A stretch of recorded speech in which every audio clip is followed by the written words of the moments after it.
are live. Good morning, everybody. I now call to order the joint meeting of the San Joaquin Hills Transportation Corridor Agency and the Foothill Eastern Transportation Corridor Agency meeting. I will begin with the invocation led by Director Meeks and the Pledge of Allegiance led by Chair Heft. Thank Please you. stand. Please join me. Dear Lord, thank you for this day. Thank you for the opportunity to serve. Please bless our decisions today and help us make a positive impact on the commuters and the people of Orange County. Also keep in mind and bless and keep safe our military who defends our freedoms worldwide. Amen. Good morning, everyone. I have to say that I really like the fact that we stand for our invocation as well as our pledge. So if we honor our country, we also honor God. Let's pledge allegiance to the greatest symbol of freedom in the world. Long may she wave.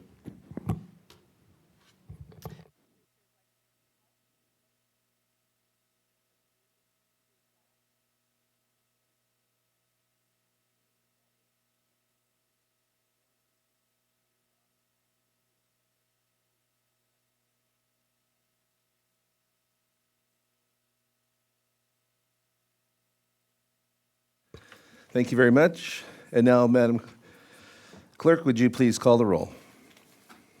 Chair Heft, Here. Director Connors. Alternate Frost. Director Grant. Director Hurt. Director Otto. Director Stevens. Director Beal. Here. Director Bilodeau. Present. Alternate Jabbar. Director Frost. Director Haney. Here. Director Meeks. Director Schnell. Director Voits. Here. Chair Taylor. Here. Vice Chair Kelly.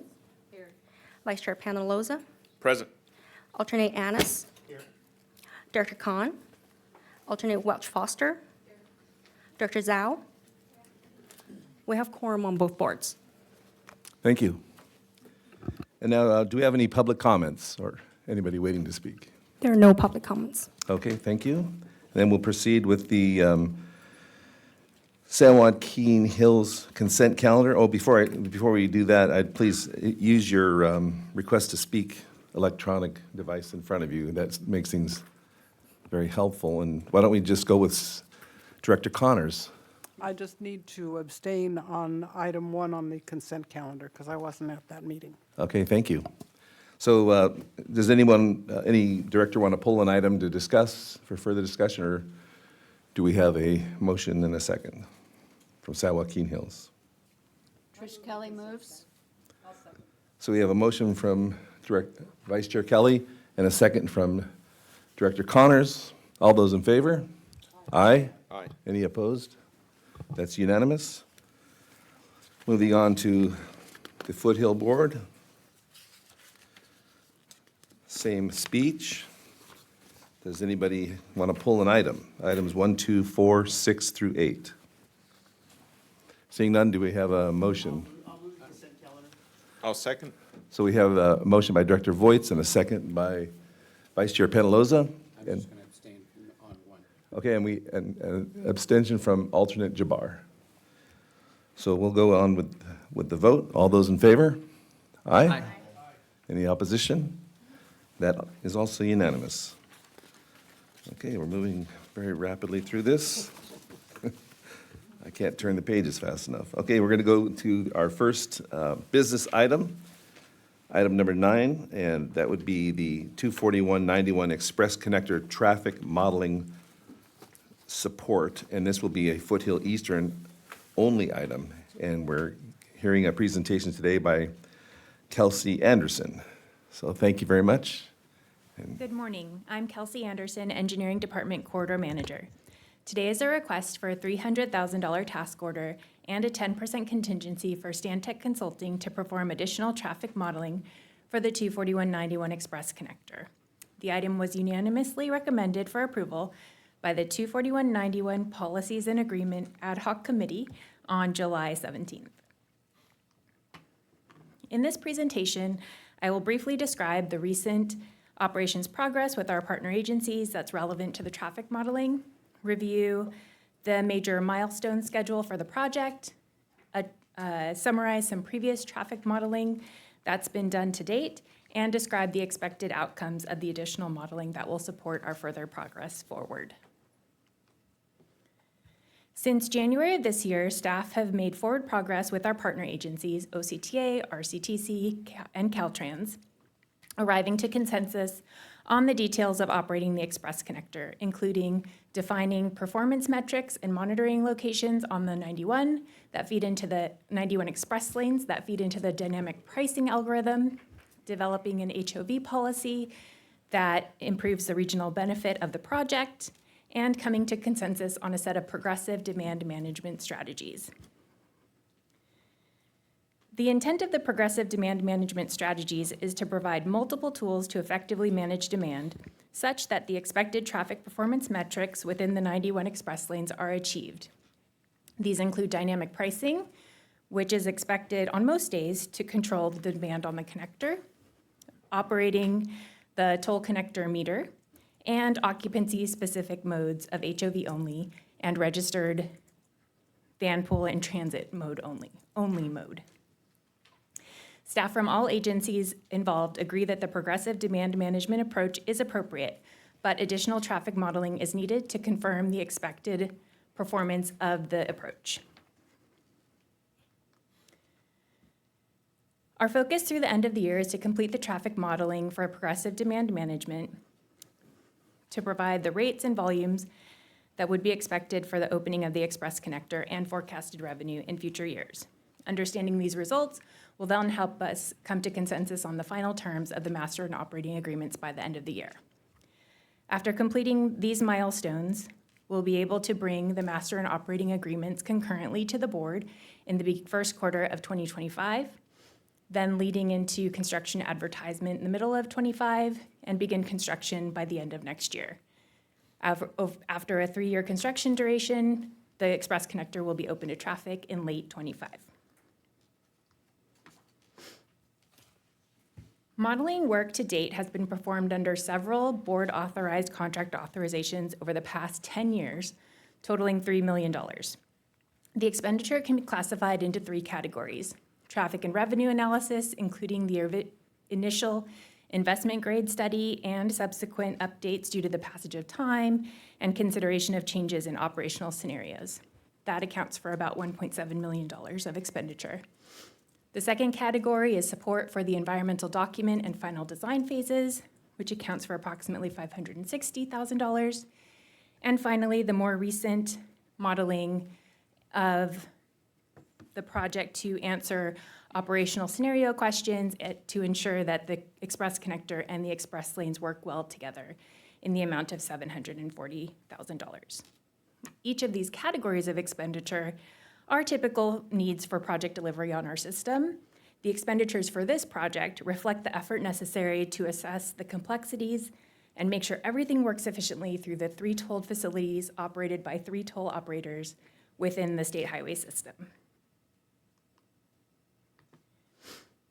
All of that effort expended to date has led to many valuable project refinements and clarifying the operating conditions. Notably, from the list on this slide, is allowing the Foothill Eastern Transportation Corridor Agency as the operator of the Express Connector, including county line egress for the north to east movement on the Express Connector, and developing that HOV policy that maximizes the regional benefit of the project. Now, the primary purpose of the modeling effort being requested in this item is to validate that the expected performance of the progressive demand management strategies. Upon completion of the modeling and concurrence on the results, the expected outcomes are to refine the progressive demand management strategies, review traffic and revenue results, including toll rates, expected toll volumes, and projected revenue for the connector, and lastly, finalizing the remaining terms of the interagency agreements. The modeling effort, including traffic and revenue results, is anticipated to be completed in the fall of this year. With that, the recommendation for the Foothill Eastern Transportation Corridor Agency is to authorize the CEO to execute Task Order 4 with Stantec to provide traffic analysis services for the 24191 Express Connector, in an amount not to exceed $300,000, and authorize the CEO to execute contract amendments up to 10% for additional services as needed. This concludes my presentation, and I can take any questions related to traffic modeling. Our Chief Capital Programs Officer, Ms. Stephanie Blanco, is also available for broader questions about the project and its progress. Thank you, Ms. Anderson. Director Beal, do you have a comment or question? I do, thank you. The $3 million in studies and analysis that have already been completed, did the TCA pay 100% of those costs? Is that our costs? Is any other agencies participating in any of these costs? The costs are all paid by TCA. Okay, thank you. With respect to the milestone schedule that we saw, what's our level of confidence at this point that we will actually achieve those timeframes, given our interactions with our partner agencies? Good morning, Director Beal, Stephanie Blanco, Chief Capital Programs Officer. So as you've heard from CEO Chamberlain's comments throughout some of the board meetings, the partnerships are going well. We've been working very hard at the management working group level to get through resolution on some of these operational features as mentioned by Kelsey Anderson, and we're working through this next step of the modeling, which is critical for us in order for us to get into confirmation consensus on the terms in the master and operating agreement. We have developed a schedule that has been circulated to the partner agencies for their review, and they've committed to do their best to meet that milestone. I have a high level of confidence that we will execute the master and operating agreement by that first quarter of 2025 and go into the construction phase. Okay, thank you. Okay, Director Voits. Did you have something? So, Oh. Chair, if I may, just building off of that, I think it's really important to remember that we hadn't had a schedule that was generally agreed to on this project for quite some time. Both RCTC and OCTA have generally agreed that this is a reasonable schedule, although aggressive, reasonable. I just met with OCTA CEO yesterday, and he is messaging a start of construction in 2025. So the same as what we have in our schedule. So that's progress. But to say this schedule is 100% going to be met, I don't think I can say that today, but I can say there's a very good chance that we will be meeting the schedule we have, if not only a slightly delay, if anything. Appreciate the update, thank you. Okay, Director Voits. Yeah, thank you, Chair Taylor. My question was just how we were getting along with RCTC and OCTA as joint partners to this. He kind of answered my question already, so update us, like what are we adding the center medium to where we have a landing pad for the 241 lanes to come into the express lane of the 91? We do have, in the design phase, we're pretty much at 100% for the final design. So where the connector is going to land is pretty much confirmed, that configuration. What we're looking at now is just the progressive demand management on how we manage the demand on the connector and the 91 express lanes to be able to work effectively for both the 91 express lanes and our connector. And so we're confirming that. So again, the partnership is going well. Not to say that there aren't any issues that, we have to debate and negotiate and discuss, but we're working through those. Well, I want to compliment TCA staff for the inner working of the two agencies, because the fact is we're not really involved with that. So thank you guys for pushing that forward in a friendly face. We're joint partners in transportation in Southern California, and it's important that we get along with our other agencies, whether it be RCTC, OCTA, Caltrans. And I think that this project is going to be a limelight and a showcase for what we can do and when we work together, because it's always better when we're together. So thank you for the hard work and behind the scenes that you guys have been doing. One more question. Is there any other improvements we're doing along that corridor in the 91 freeway? Director Voits already mentioned that the TCA have any improvements or? Well, I know there was talk about maybe widening, adding a lane on the 91. Is that still in the talks? RCTC and OCTA have a project that's proposed in the future called the 91 Eastbound Corridor Operations Project. It's adding a lane on the 91 between the 241 and the State Route But 71. that won't have anything to do with TCA and funding on our behalf. Or we won't be, at this time, we're still Ms. coordinating. Oh, Blanco, sorry. I'll take this one. At this point in time, RCTC is moving forward as lead agency on the 91 Corridor Operations Project. We have not had a request to contribute to that project for funding. However, if our partner agencies were to request funding, that's certainly something that the Foothill Eastern Board, we would bring back to the Foothill Eastern Board for consideration. I don't anticipate that being the case, but our partner agency has not approached us yet in regard to funding. Well, I'm not going to get in the middle of that. Thank you for the partnership that you guys are building with the other agencies. Thank you so much. Thank you, Chair. Okay, thank you. Any other comments or questions? Hearing none, then Foothill Eastern, if I could get a motion for approval. Okay. Director Voights made the motion and Director Meeks is the second. All those in favor? Aye. Opposed? It's unanimous. Very well. Thank you very much. Okay, we'll go on to item number 10, Saddle Club Preservation Property Project. This is also a Foothill Eastern only item. Sorry, San Joaquin Hills folks. And this will be presented by Stephanie Blanco. Thank you. Thank you, Chair. Good morning, Stephanie Blanco, Chief Capital Programs Officer. And the item before you is the Saddle Club Preservation Property Project. This item was presented at the June 26th Joint Capital Programs and Projects Committee with a unanimous recommendation to approve award of a demolition contract with contingency in the total amount of $159,900. In your board packets, probably at the bottom of it, there's a little fact sheet that I may be referring to as I'm going through the presentation. Just starting off with some background, so the map on your right is kind of the South Orange County area, and in orange is a Saddle Club property. It's located in unincorporated Orange County within the Trabuco Canyon area. For the last 50 years, prior to the Foothill Eastern Board acquiring it, it was used for equestrian and horse boarding. In 2017, the Foothill Eastern Board was being very progressive in their thoughts about advanced mitigation for capital improvement plan projects like the 241-91 Express Connector and the 241 Loma Improvements Project.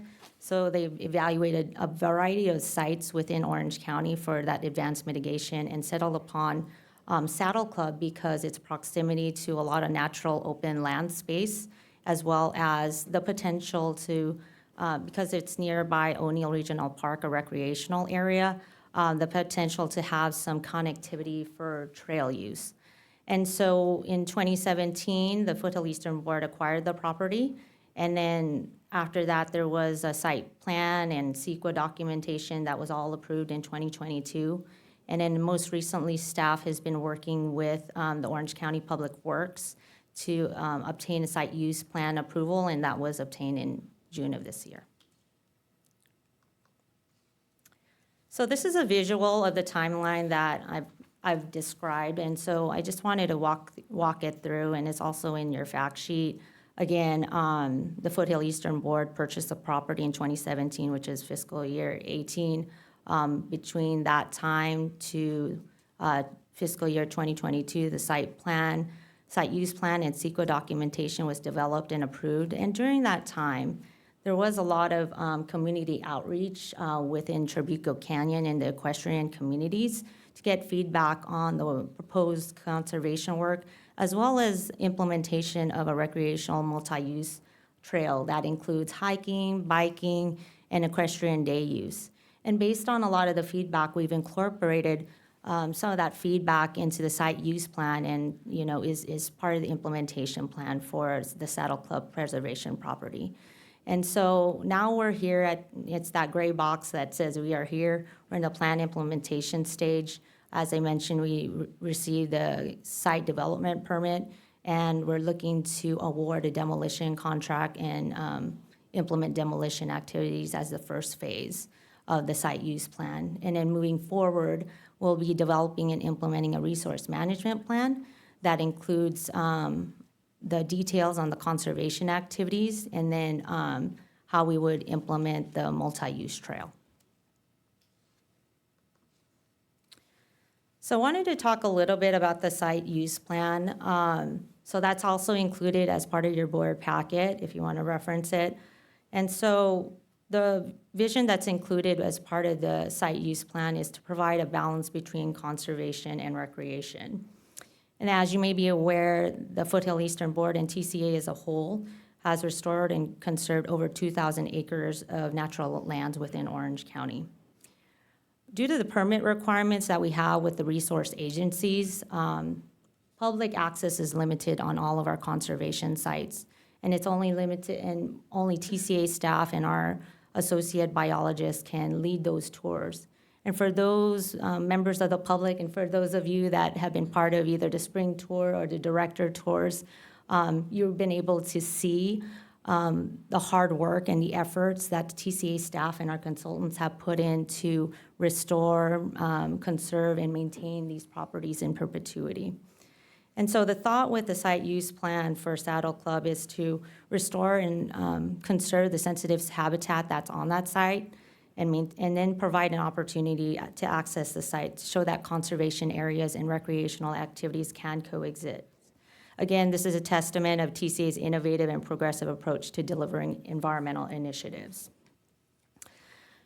The reason why, again, just to talk about why this site was chosen, again, it's adjacent to O'Neill Regional Park. There is that trail connectivity that exists because O'Neill Regional Park has a couple trails. Within the Saddle Club site, there is a trail that crosses through there called the Coyote Connection Trail. And the trails that multi-use trail that we're proposing would cross over that. And so that's already identified in the Orange County Master Plan of Trails, as well as the Foothill Trabuco specific plan. In addition, the site has a lot of very sensitive habitats for wildlife species, including coastal sage scrub, oak woodland, and streambed resources that we can use for advanced mitigation. Next to our site is the Wren's View site that is owned by Orange County Transportation Authority. That provides that continuity of that habitat with that property. So as I mentioned, we're in the implementation stage, and the first phase of that is to do some demolition activities to make way for our conservation activities, as well as for implementing the multi-use trail. And so that map on your left, and I think it's also on the back side of your fact sheet, that shows the areas that are identified for preservation, which is in the purple, and the items that, or the features that would be proposed for salvage. Again, as I mentioned, while we were going through the site use plan development and CEQA documentation, we got a lot of feedback from community members in Trabuco Canyon and the equestrian communities.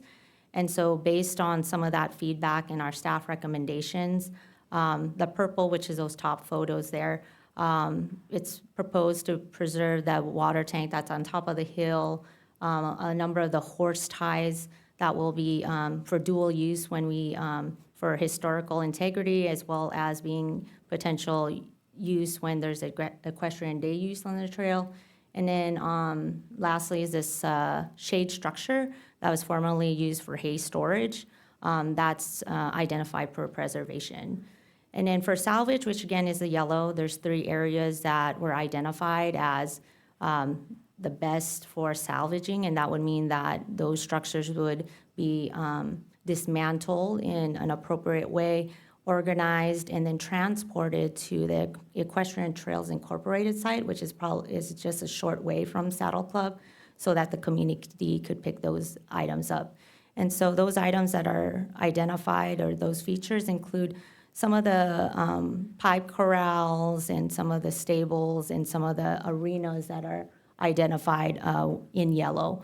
Those would be those features that would be salvaged. And in the rest of the items, there's a lot of ancillary features on the property, including an office, restroom, septic tank, some barbed wire fencing, some dilapidated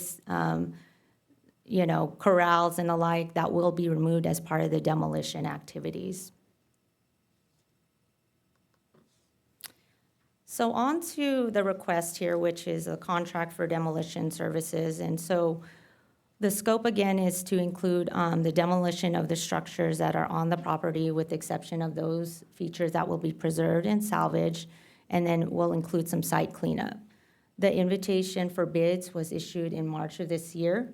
And then because you can't really see the features from the roadway very clearly, we had a mandatory job walk for potential bidders on March 20th and May 8th. There were 4 bids that were received on June 13th. We only had 2 responsive bids because the other 2 bids were either incomplete in their submittal or it did not meet the requirements of the invitation for bid. So a little bit more about the bid here is that we requested the bidders to provide 2 bids. One just for the demolition activities only, and then a demolition with salvage bid. And we were very specific with the salvage bid. We've indicated that if the salvage bid is $15,000 more than in addition to the demolition bid, then we would consider the demolition only bid the low bid. We picked that figure, 15,000, based on the condition of the salvage features that we've identified, and also thinking about being cost conscious for the agency and maintaining most of our resources and budget for the main activities, which are the conservation activities and the recreational features that we want to implement. With that being said, the salvage bids that we received from the contractors were all above 15,000. And so staff is recommending the demolition only low bid for award. This summarizes, went too fast. This summarizes the bid results of our responded bidders. And so Unlimited Environmental Incorporated came in at $126,000.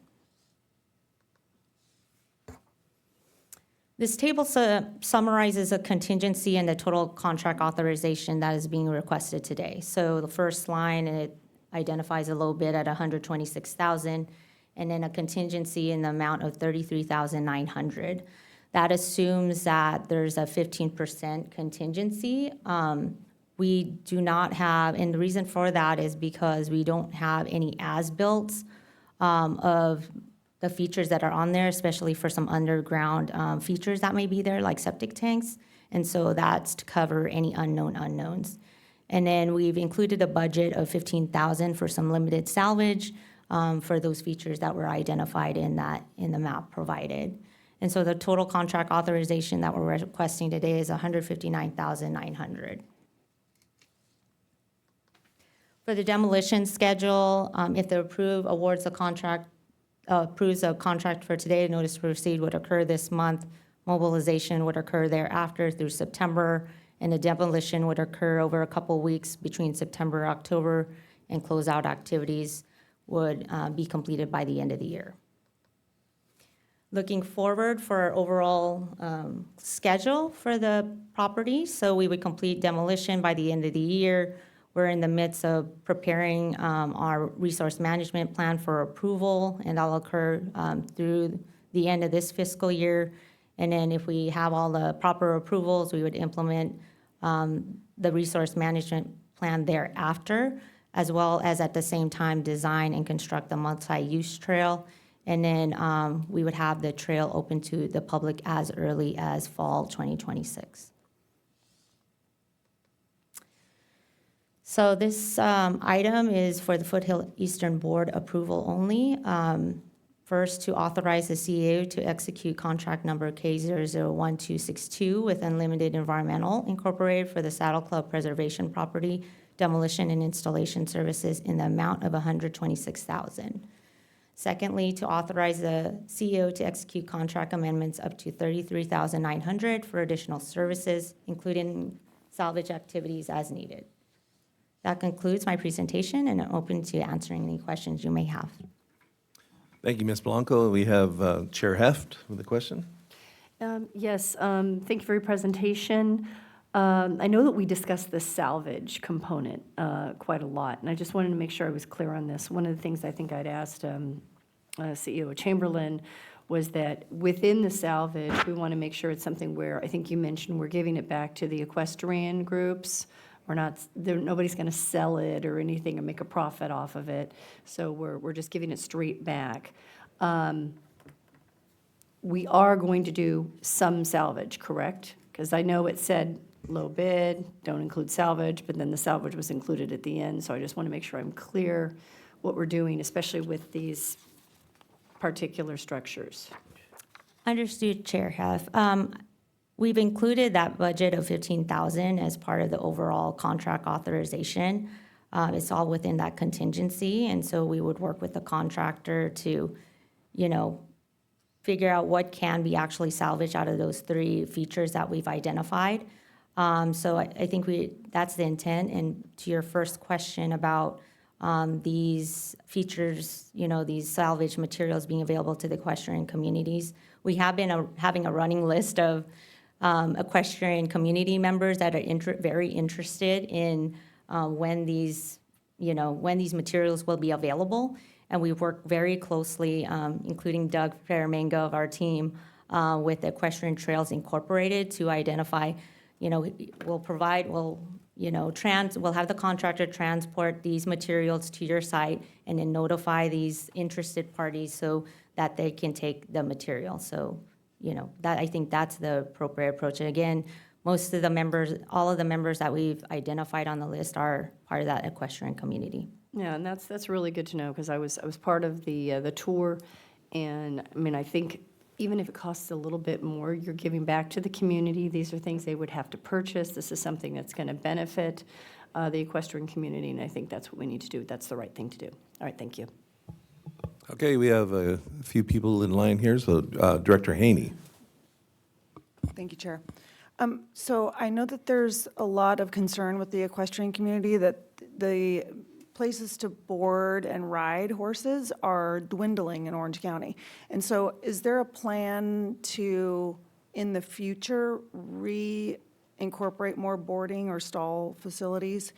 And if not, if there's just going to be trails and conservation attempts and that, is there going to be a sufficient staging area where the equestrians can bring their trailers in and unload and spend the day, or is it just basically you can only ride in there?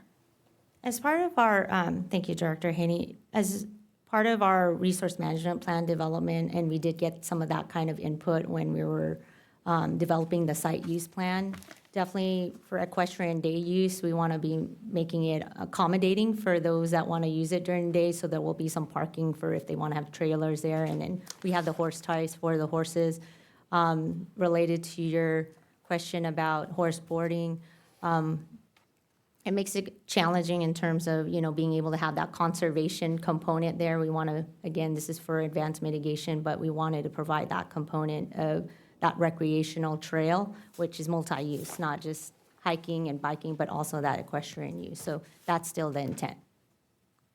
Do you know if there's any, say if there were 200 stalls at this place, is there 200 stalls going somewhere else? Do you know of? It's not part of your project, but I'm just curious if there's some other area that's going to incorporate more of these. From my understanding, stalls. this area of Trabuco Canyon does have, from our discussions with some of the equestrian communities, I believe they do have some boarding areas. I don't think it's the same number that are being taken out at Saddle Club, but again, I do believe that there are some equestrian facilities still in Trabuco Canyon.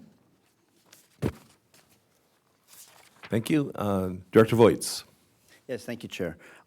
My question was to the salvation and the reuse of some of the corrals and that being used. I think the Board of Supervisors just in the last month they're putting forth and organizing a large animal rescue. I think that Supervisor, there was a 5-0 vote, so all the supervisors, Katrina Foley, Supervisor Wagner, Sarmento, and Supervisor Chafee, all were and Andrew Doe, Supervisor Doe, were all in support of a large animal rescue. So we have all these fences there. Is there a way that we can work with large animal rescue where we can actually have some of the stables that have been volunteer evacuation sites for animals in certain areas of the canyons and throughout the county, to have access to that on the site. Because with the limited amount of money that we're putting towards salvation and the reuse of this property, the use of the equipment that's on the property, I think that if we could have it picked up there, we would save some money on the back end,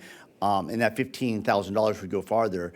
I think that they just need some corrals. They don't need them all. And I think that ETI, Equestrian Trails Incorporated, is a great place for the canyon, but the fact is that to sprinkle those out throughout the canyon through our large animal rescue organization that we're putting forth, and we actually have an organizations available right now. They're just working it into the county budget to where we have staff on board with that. So is there any way that we can actually integrate them into the mix, and so save some money if as they're tearing those corrals down, just stack them on site, and we'll have trucks come and pick them up? So for the salvage, how we have it structured, and it's very specific to the invitation for bid and will be in the contract. We've coordinated very closely with Equestrian Trails Incorporated to identify that would be the location, and it provides kind of a safe venue for them for community members to pick that up.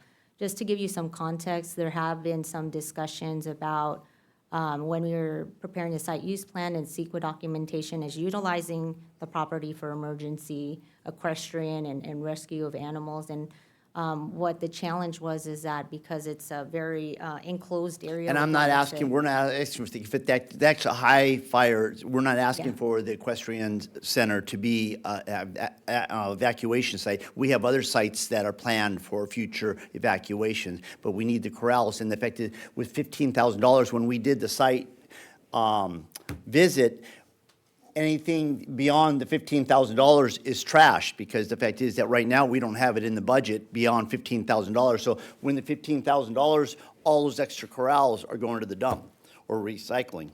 So I just want to make sure that we get the most out of that, because those corrals are aluminum and they will last forever. So the fact is, I think it's good for us, and it's beneficial to have other organizations that will come and actually, as they break it down, they can stack it by the road and just with their forklifts, and we can have it picked up. Understood, Director, and I think that with, when we have this contingency, the total amount is $33,000. 15,000. The overall contingency is $33,900, which is assuming the $15,000 budget and then an additional $18,900. There's flexibility in the use of the contingency. So potentially if we cover all of our demolition activities and there's some contingency, we can utilize that for that activity. But we have legal counsel here. Is there not a way that we can stack it by the entrance of the stables and have it picked up? There is that possibility. There's also the liability associated with that, which is the benefit of what we were referring through this process was that we would have the contractor take it to a third-party site and essentially eliminate our liability from that point forward, because they would then be responsible for people who come and accept it, and then people who access that property. As soon as you let other people on the property, you have demolition occurring, that creates an increased risk of liability concerns. So that's the process for us. Since the County of Orange is going forth with large animal rescue, we don't have the actual name yet, but the fact is, I think that I can get the Board of Supervisors to have agreement that we have Public Works come out and take some of that to a site to where we actually have designated evacuation sites, and it'll be County of Orange. And that's just I have not voted on that, so let my other colleagues that are with staff members here know that, I just thought it was an idea.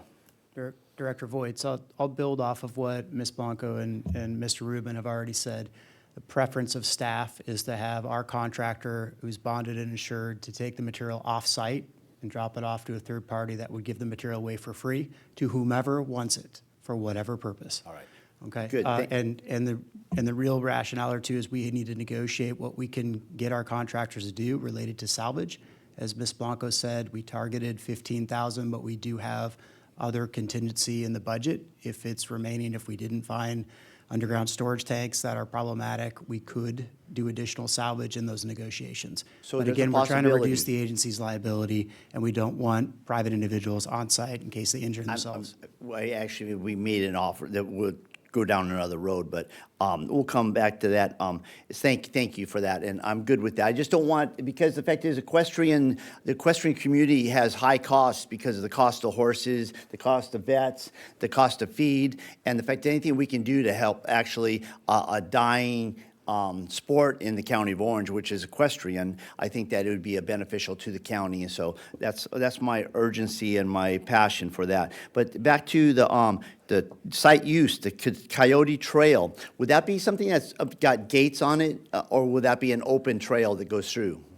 That'll be part of our development of the trail, and we're looking to keep it open. However, because it abuts OCTA's property, we would fence it at that point. So just, Yeah. So I think we would want to make it an open trail as much as we can, so there could be that accessibility. So many of us, as directors, went on the spring tours, and the beauty of what we have in land out there is immense. But I was thinking about that as we were looking for the trail access through the property, which, if you look at the configuration of the property, it's long and narrow and kind of seals off that whole cut from one side of the canyon to the other. So the trail is kind of not only for equestrian or hiking, it's for the wildlife. If you have a doe and a fawn, the doe may be able to hop over it, and the fawn's stuck on the other side of the fence. So I think that we've talked about wildlife crossings, but we have all that immense land out there in the canyon, and we have it fenced off with barbed wire on the top. And I think that wildlife corridors not only should be underpasses, but we should have passage through some of our areas where we have the ability to have deer, fawn, cougar and their cubs get through our property, because the fact is we're sealing off such big blocks of this for future generations, but the only wildlife that can really use it is the kangaroo rat and the toad.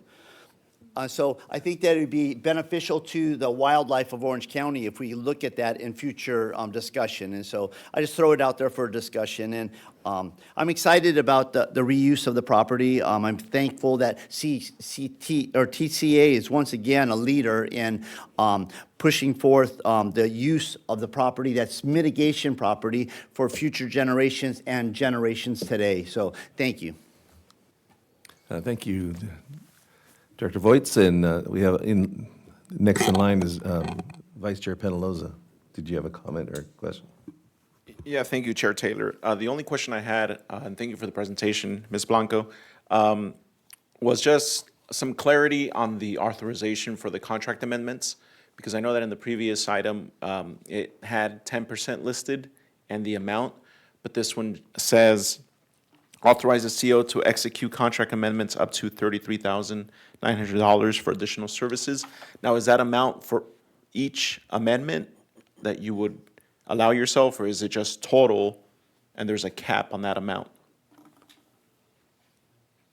It's just because it was worded differently than the other contracts we approved. Good morning. My name is Masi Bahadouri, Manager of Contracts and Procurement. So the 15% is the total amendment, and anything above that, we would come back to the board. Okay, that's it. Thank you. Okay, thank you. Just for. Yeah, I Mr. think Rubin, did for- you have a comment? Yeah. Yeah. For clarity purposes, I believe it's the 33,900 is the cap. That would be, so it's not, the 15% is the cap, it's the 33,900. That's correct. Thank you. Any other questions or comments? I will move the recommended action. Yeah. Director Meeks? Thought it had said I was ready. What was the contractor's bid for the salvage? You said it was over 15,000. Was it significantly over? His bid for that particular effort for Unlimited Environmental, I believe, was about 45,000. So he bid 40,000 for salvage of these materials, and we're allocating 15. So it'll be a very reduced amount that we are able to salvage here, or we'll have to, how will that work then? How will we pick? How will he get paid? Time and materials? And again, I think that goes back to some of the amendments that Masi had mentioned. We would work with our contractor on what can actually be reasonably salvaged in that amount. And if we're, again, there's flexibility in that contingency. If there's some left over because we didn't find any underground storage tanks or other utilities that need to be moved, we can utilize some of that additional contingency for that effort, for the salvage effort. Okay. All right, yeah, I'm also concerned with it just going to a landfill if it's usable. And so, yeah, just kind of figuring out what's the best way to reuse or dispose of this. Thank you. Thank you. Mr. Rubin, you're on the queue still. Are you? I'm sorry, that was to respond to Director Voigt's question. Okay. And then Director Voigt, you're back up again? I am. There again, the $15,000 with the hypothetical of getting maybe $18,000, depending on what is underground there, is kind of a long ways away from the $44,000 to actually salvage and reuse all the corrals there. So again, for the equestrian communities, for the County of Orange, I think that it would be prevalent for us to have a spot where we have designated pickups. So the fact is that we take that out, some of the cost of the reuse. And so we'll talk about a few future. I think that I think there's enough interest in this board to see that we don't waste those corrals. And so if you want, I can make a motion that we bring it up in a future environmental committee. So Director Voigt's, I think the comments, understand the comments, especially in the sentiment from the board, to maximize what we can do with the contingency we have for salvage. If we're negotiating with the contractor to do salvage work, questions we certainly can ask is cost to move the material, and we can weigh those costs versus the liability risk if we were to just have it picked up on site to see if we can maximize the amount of salvage material possible. I want to be very clear that this would be a negotiation with the contractor. We are awarding to the low bid to do the demolition work, so we do need to negotiate for the salvage work. And the staff understands the direction, try and maximize as much as we can for salvage. Okay, well, so back to that, the fact is that we're going to have, these are all bolted together. You're going to have guys out there unbolting these. The time's going to go fast. That $15,000 is going to go extremely fast in taking this and taking these corrals apart and then moving them to a location where they're going to be loaded on a truck and then drove up further through the canyon, which is all hourly. It's going to be a cost, and the fact that anything we can do to try to cut that down a little bit. I'm sure that we have a legal counsel that can write a waiver for us to have certain people pick them up and have a waiver signed. So I just think that it would go farther for the equestrian community if we could bring those cowboys and those that are handy. These aren't just lay people, they're cowboys. They have horses, they know how to move things, and they'll be, I think, be fine. But I think that a waiver from Mr. Rubin would be sufficient, but I'll let us discuss that. I see that you all have heard that there is an urgency, and I think there's a low bid, $15,000, when the bid for salvation of the property or the equipment on there was $44,000. Thank you. Okay, thank you. Chair Heft? I don't know if this question was asked yet. Where did the 15,000 estimate originally come from? It seems like it's low, and there seems to be interest in increasing that just to make sure that we're not wasting the opportunity to give back to the community. So the $15,000 figure came from just review of the structures and the age and condition of those pipe corrals that are identified in the stables in that arena. And so we were considering that, as well as being cost conscious. Again, we are providing these salvage materials to the community for free. I'm going to look at Ben to maybe support on this one. We were being concerned about potential gift of public funds. We believe that, the $15,000 figure would minimize that potential liability as it relates to that. And so we were really looking at both the condition of what those corrals would take to dismantle, and then the being cost conscious as it relates to that. Okay, so I'm not on the right board to be able to second Scott's motion, but I just think it's worthy. I think, we're doing something where, okay, if we add another 15, 20,000, whatever it is, to be able to give back to the community, I just feel like that's nothing. And you said they're lining up to be able to get this equipment, and, instead of paying for it, we gift it to them. I don't know how that works legally, but I think it's a noble effort, and I think we should rise to that occasion if it's an extra $20,000 or whatever it takes. Vice Chair Kelly.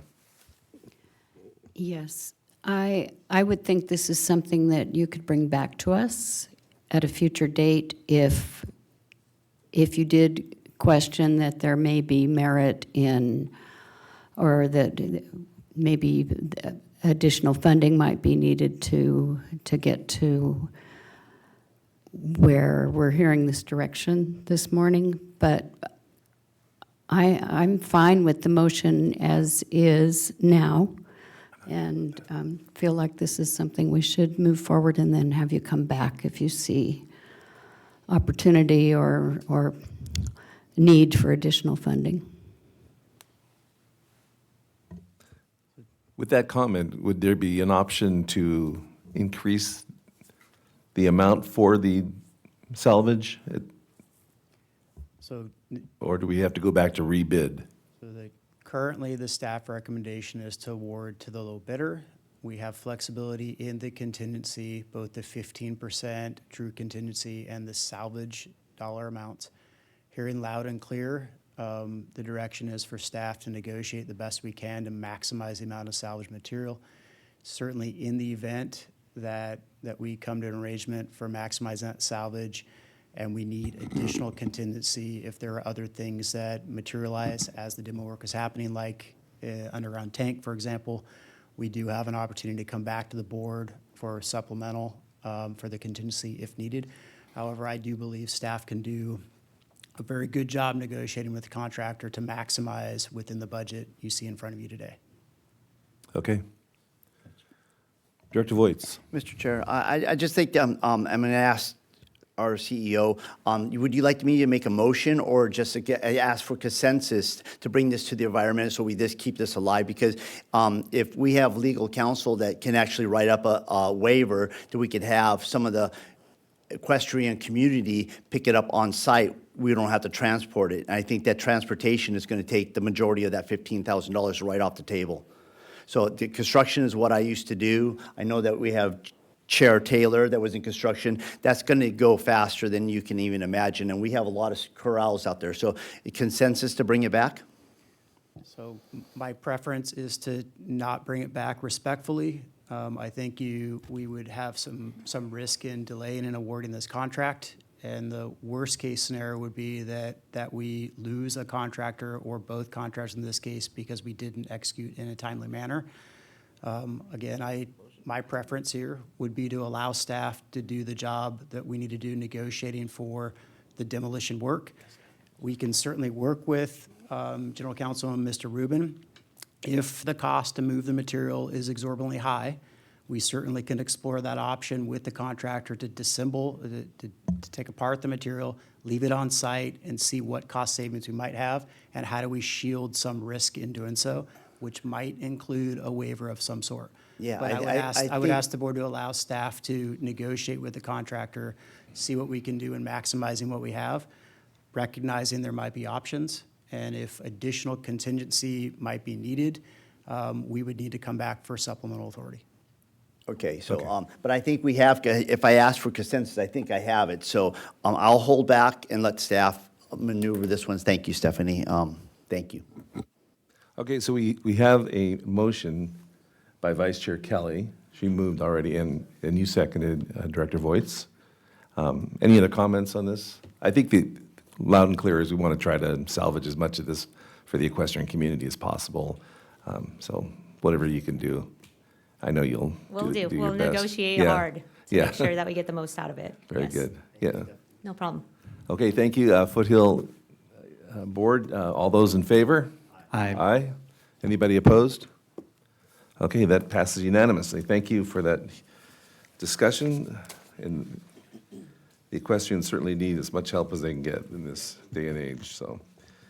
Our last business item is item number 11, the fiscal year 2023 strategic plan status report. This item is a receive and file only item, and it'll be presented by our Deputy CEO, Amy Potter. Good to see you, Amy. Thank you, Mr. Chair, and good morning, Directors. Amy Potter, Deputy CEO. This item is an update on the status of the activities included in your fiscal year 2023 strategic plan. And as mentioned by our chair, it's a receive and file item, so at the end of this presentation, there will be no action required. The board report that you have shows the detail of the status of these activities, and that detail was also presented to the Joint Strategic Planning Committee on June 27th, and the committee unanimously recommended moving the report forward to the board. Today, I will be presenting a summarized version of the status. You'll also notice in your board report under the committee discussion section that the Joint Strategic Planning Committee also discussed updating the current fiscal year 23 strategic plan that's a 7-year rolling plan and updating it as a 5-year rolling plan. So issuing a fiscal year 25 updated plan covering fiscal years 25 through 29. There was also discussion about when would that officially or formally be updated, where the board would provide input on adding activities to the plan. And so the proposal there was that it would be updated every 3 years. So with this fiscal year 25 update that we're talking about here, that formal update would occur in fiscal year 27. Where then the boards would conduct a workshop, discuss new activities that would be added or if things needed to come out. And that would be for a period of fiscal year 28 through 32. So right now the plan is to bring a draft of this fiscal year 25 updated strategic plan to the Joint Strategic Planning Committee at the end of this month, August 29th. And the plan will just be updated to include some items that I'll point out today that were noted in the status update. But it won't be, as I mentioned, one of these formal updates where we would be adding a lot of new activities. And so if there are any directors, though, who would like to provide any comments to the committee regarding this new term of the plan, staff would be happy to accept those comments and then share them with the Joint Strategic Planning Committee. And so before getting into the actual status update, just a little bit of background. So this fiscal year 23 plan was approved by the boards March of 2022. And as I mentioned, it's a 7-year plan currently, covering fiscal years 23 through 29. And this status update on the activities is as of June 2024. And so you see here how we have indicated what that status is of each of these activities. The first one showing a green check mark means that the activity has been completed and it would actually be removed from future plans because it's not something that would be ongoing in nature. It would just, it's a done item. The other items that are on track with the original plan or maybe ongoing or recurring in nature would show a green indication. There's also a yellow indicator indicating at risk for completion during the current plan period. However, with this update, we don't have any items that are falling in that category. And then red would indicate that the activity is unlikely to be completed during the plan period or a potential target for removal from future plans. And there are a few of those, and so I'll make sure to point those out as I go through the update. So over the next several slides, I'll provide this actual status update. And you will notice that there are mostly items that are green, are showing that they're on track. And I think that's a reflection of staff's commitment to the board's vision included in your strategic plans to make sure that these activities are a priority. And so starting with the first category, fiscal management activities, you can see that everything here is on track. I am going to focus on the first activity that's split into two sub-activities. The first one is unique. It'll be the only one you see here that has the check mark, meaning it's completed and we won't be carrying it forward. So what we will do, though, in this updated fiscal year 25 plan is that we'll still refer to the liquidity reserve policy that was adopted by the boards in May of 2022, because it's a very important policy that the agencies have adopted. It controls how we spend that unrestricted cash. It retains amounts for rainy day funds and also targeted amounts that help us maintain our very strong credit ratings. So we'll still talk about it, but as an activity, it'll be removed. The second item there under Activity 1 is a policy to maintain a zero unfunded pension liability. And so the boards are in a unique position where in 2019, both boards paid off their unfunded pension liabilities. And that was the first use of this unrestricted cash before we really started developing the strategic plan and using our funds for very important initiatives. And so what we reported to the Strategic Planning Committee was that so far, since paying it off, the balance has remained at zero. And so staff had initially included this one as something that we may not need to implement during the current period. However, the Strategic Planning Committee pointed out that it's still good to have a policy. So even though at this point in time, we still have a zero unfunded pension liability, staff agreed that that was a good idea and that we will be developing a policy that would include some thresholds of if the liability were to grow, when then we would proceed to working with OSERS to actually pay that off again. And so that was changed.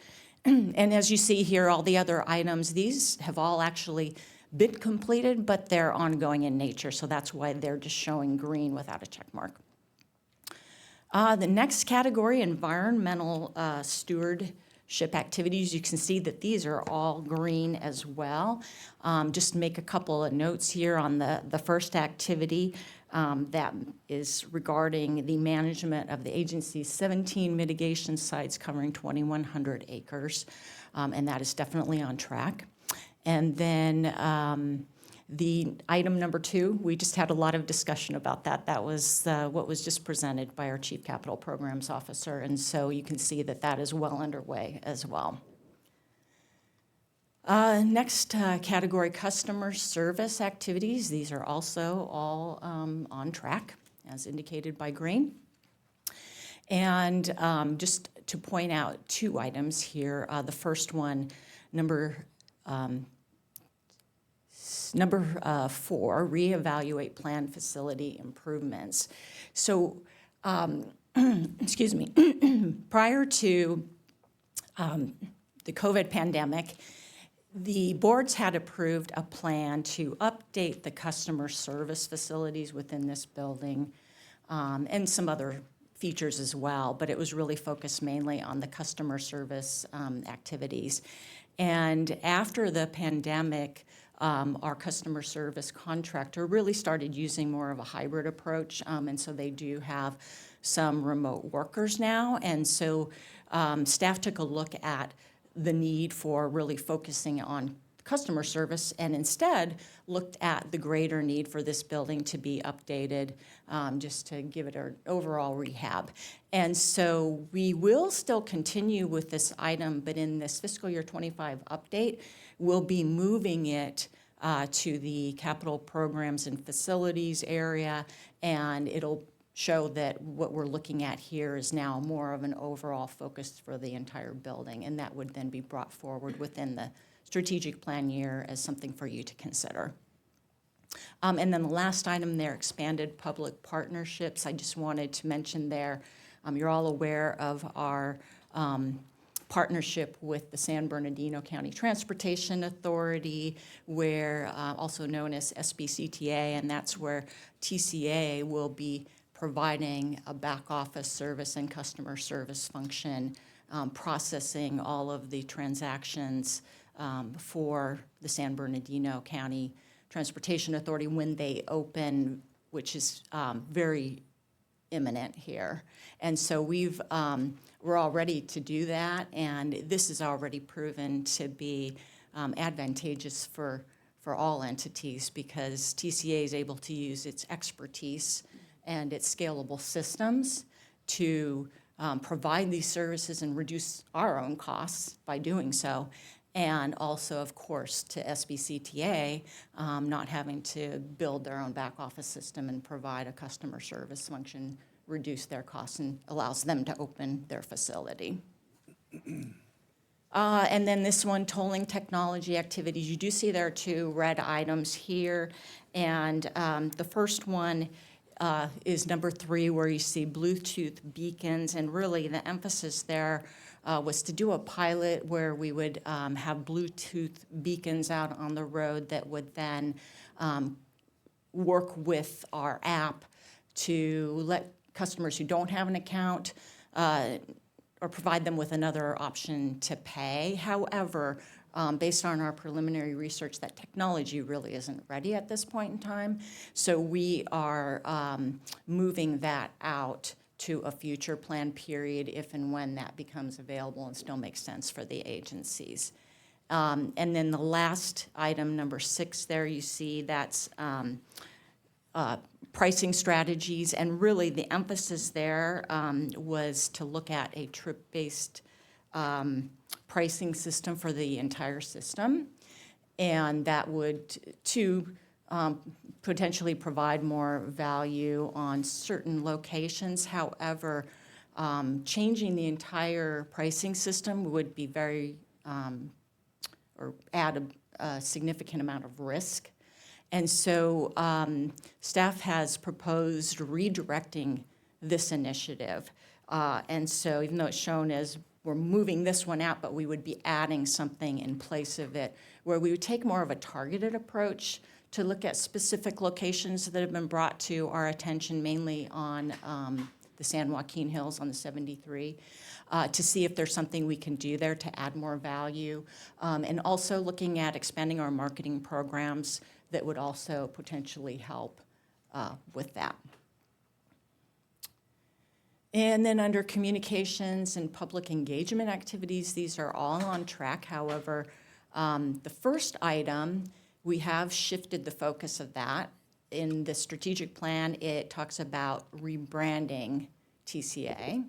And what we have done instead is we have focused on reinforcing our brand. And so our communications group has already made a lot of progress on that. It'll be on our new website refresh. You'll see a lot there that really reinforces our brand. Also on communications for various activities, we are talking a lot more about what the agency is doing and making sure that the community is up to date on that. And then capital project delivery activities, these are all on track, and we've had a lot of discussion on the first item, really our capital improvement program, and mainly due to a very significant program or project, our 24191 Express Connector, and there was a little bit of discussion about that earlier today as well. And so we're very much on track with these projects. And then the last item, regional mobility partnership activities. There were 3 activities here. 2 are on track, and then 1 we are proposing to move out to a future period.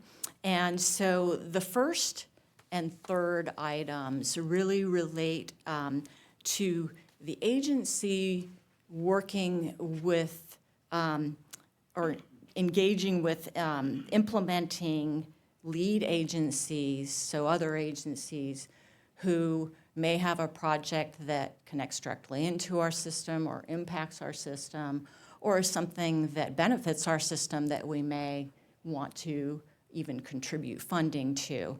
And so right now, we do have a process in place that we've been following for both of these. However, we have not formally documented that into a policy or a procedure yet. And so that is something that we do feel is on track and we plan to do.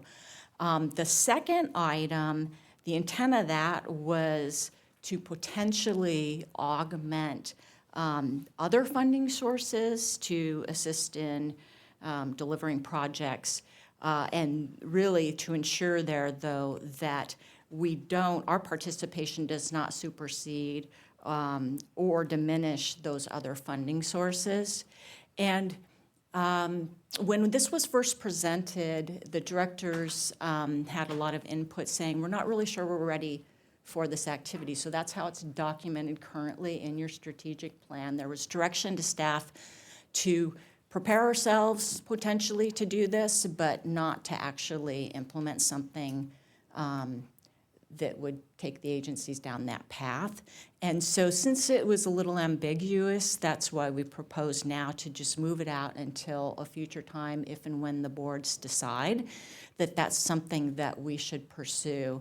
Because if we started to collaborate with some of these other funding agencies, we might be sending the wrong message if the board hasn't really decided that that's what they want to do at this time. And so that is something that we will be including in the fiscal year 25 update that will be coming forth shortly as well. And so with that, as we mentioned at the beginning, this is a receive and file item, but I'd be happy to answer questions. Thank you, Ms. Potter. A good presentation. And any questions or comments? Seeing none, that's great. Thank you. Thank you. Now we'll move on to any public comments. There are no public comments. But, okay, we'll skip that, and we'll go to our Chief Executive Officer's report. Thank you, Chair Taylor. Later this month, San Bernardino County Transportation Authority, SBCTA, expects to open its I-10 express lanes to motorists. This is exciting news and something TCA has been eagerly anticipating since signing our cooperative agreement with SBCTA in 2019, where we're a partner in providing account and processing services for the I-10 express lanes. Together, TCA and SBCTA are leading in a first-of-its-kind partnership for Southern California for leveraging our back office systems for overall cost savings and operations efficiencies for both agencies. On another note, last week, TCA hosted an energetic group of undergraduate and graduate students as part of WTS's Orange County Transportation Academy. It was TCA's 16th year in hosting the event. Students were taken on a tour of the 241 toll road while learning about the history of TCA, innovations in toll operations, and our environmental commitment and award-winning programs.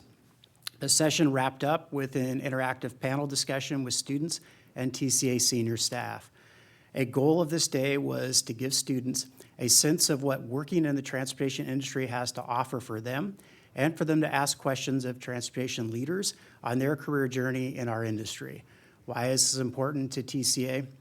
Programs like this are important for the overall health of the transportation industry to help ensure that there is a robust pool of qualified applicants and people to replace others as they retire or leave for other adventures. Lastly, I'd like to, given Deputy CEO Potter just presented an update on the status of our activities with TCA's strategic plan, I'd like to share our new environmental video produced in-house by our communications team. We're very proud of this video. This video highlights TCA's commitment to conservation efforts and helps to achieve one of our key goals in the strategic plan to enhance communication and awareness around TCA's environmental programs. So let's take a look. Wendy, can you cue the video?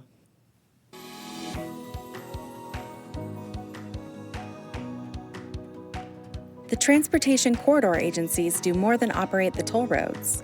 For more than 30 years, we have been committed to balancing construction and operations of our system with the preservation of open space and wildlife habitat in Orange County. Our nationally recognized, award-winning environmental programs have created the first successful native habitat on a closed landfill, transformed a narrow concrete drainage ditch into a thriving wetland, and built a state-of-the-art wildlife protection fence that keeps wildlife and drivers separate and safe. Our more than 2,100 acres of open space and wildlife habitat span across 17 different mitigation sites, including Upper Chiquita Canyon, Bonita Creek, Live Oak Plaza, and Saddle Club, to name a few. One of TCA's major environmental accomplishments was the completion of the wildlife protection fence near the northern end of the 241 toll road. Post-construction monitoring has shown that this innovative project has reduced wildlife vehicle collisions while increasing the use of existing undercrossings by various animals. The toll roads has over 60 undercrossings to ensure safe passage for wildlife along the corridors. Cattle grazing is a cost-effective, holistic tool that reduces flashy fuels and the associated fire risks and promotes a shift towards native annual species. After a successful 3-year pilot program at Live Oak Plaza, TCA officially adopted cattle grazing as part of our adaptive weed management program for our mitigation sites. Protecting Orange County's fragile habitats and wildlife is one of our highest priorities. TCA is a leader and innovator not only in improving mobility in Orange County, but also in preserving and restoring open space for generations to come. To learn more about our commitment to environmental preservation, visit thetollroads.com.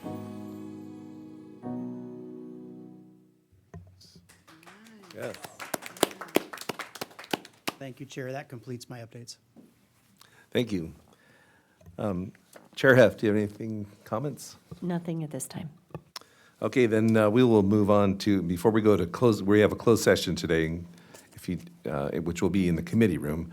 I'd like to invite Director Zhao as our Caltrans Director 12 Director to give remarks in the memory of an equipment operator in District 12, Mr. Rodish. Go ahead, Director Zhao. Thank you, Chair Taylor, for this opportunity. So many in our transportation communities are aware of the tragedy we experienced a couple of weeks ago when we lost one of our own. On the morning of July 22nd, Caltrans equipment operator Alexander Rodish was struck by a vehicle and killed while walking on I-5 and in San Clemente. Alex is survived by his mother, sister, brother, brother-in-law, and 2 children.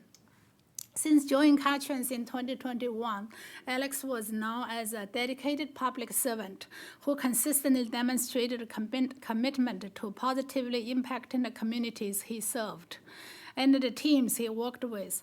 Hundreds of people attended his memorial service last Thursday, where our district honor guard presented a flag to Alex's mother.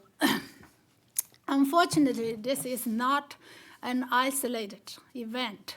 In the history of our department, 194 Caltrans employees have lost their lives in the line of duty. One of the most significant hazards faced by highway workers are inattentive and distracted motorists. The tragic incident highlights and reminds us of our shared responsibility to drive carefully so we can ensure the safety of those like Alex, who worked tirelessly to maintain and improve our world-class transportation networks. Please help us remind friends, families, colleagues, and the general public to pay attention while driving and to slow down for the cone zone. And so our hardworking maintenance and construction workers can return their homes safely to their families at the end of their day. On this note, Chair Taylor, I would like to request to adjourn today's TCA board meeting in memory of Caltrans District 12 foreign employee Alexander Radish. Thank you. Thank you, Director Zhao. And yes, we will definitely adjourn in the honor of Mr. Radish. And alongside him, we're going to adjourn in the memory of our former Orange County Supervisor and also TCA member, Tom Wilson, who recently passed away on July 17th. And with that, Mr. Rubin, would you take us into closed session? Yes, Chair Taylor. We're going to have two closed session items today. Both are for both boards. They're joint items. The first is the public employee performance evaluation of the CEO under Government Code Section 54957, Subdivision B1. The second is a conference with labor negotiators, those negotiators being Kevin Dale Employment Council, Chair John Taylor, and Chair Janine Heft, regarding the CEO position under Government Code Section 54957.6, and I don't anticipate reportable action as for either item. Okay, thank you. Then we will move to the committee room for closed session. Thank you, everyone.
Thank you. Mr. Rubin, General Counsel, do you have anything to report? There is no reportable action, Chair Taylor. Okay, thank you. So now we'll adjourn the meeting. Directors, as I mentioned before the closed session, in addition to adjourning in memory of Alexander Rodish, I'd also like to adjourn today's meeting in memory of former Orange County Supervisor and TCA Board member Tom Wilson. Tom was appointed to the Board of Supervisors in 1996 by Governor Pete Wilson. For 10 years, Tom represented the 5th Supervisorial District, representing cities such as Irvine, Newport Beach, Dana Point, and Laguna Niguel. He served on both TCA boards during his tenure as supervisor and served as vice chair at the San Joaquin Hills Board from 2000 to 2002. Tom also served on the Finance Committee, Executive Committee, Issues Ad Hoc, Joint Benefits Ad Hoc, as well as the Legislative Ad Hoc. During his time with TCA, Tom helped the agencies implement sound fiscal policies, innovative solutions, and strong public policies for the benefit of TCA customers. Prior to his service on the Board of Supervisors, Tom served as a council member, mayor pro tem, and mayor on the City of Laguna Niguel Council. Tom was a native of Oil City, Pennsylvania, and graduated cum laude from the University of Pittsburgh, earning a Bachelor of Science degree. He held an MBA from Cal State Long Beach. Tom retired from Rockwell International in 1995, following over 30 years of service in various management and administrative positions around the U.S. Tom was also a veteran of the U.S. Air Force, where he served our nation bravely and honorably. He will be remembered for his exemplary service to the TCA, Orange County, and our nation. And with that, the next regularly scheduled meeting of the San Joaquin Hills Transportation Corridor Agency Board of Directors and the Foothill Eastern Transportation Corridor Agency Board of Directors will be held Thursday, September 12th, 2024 at 9:30 a.m. at TCA office. This meeting is adjourned.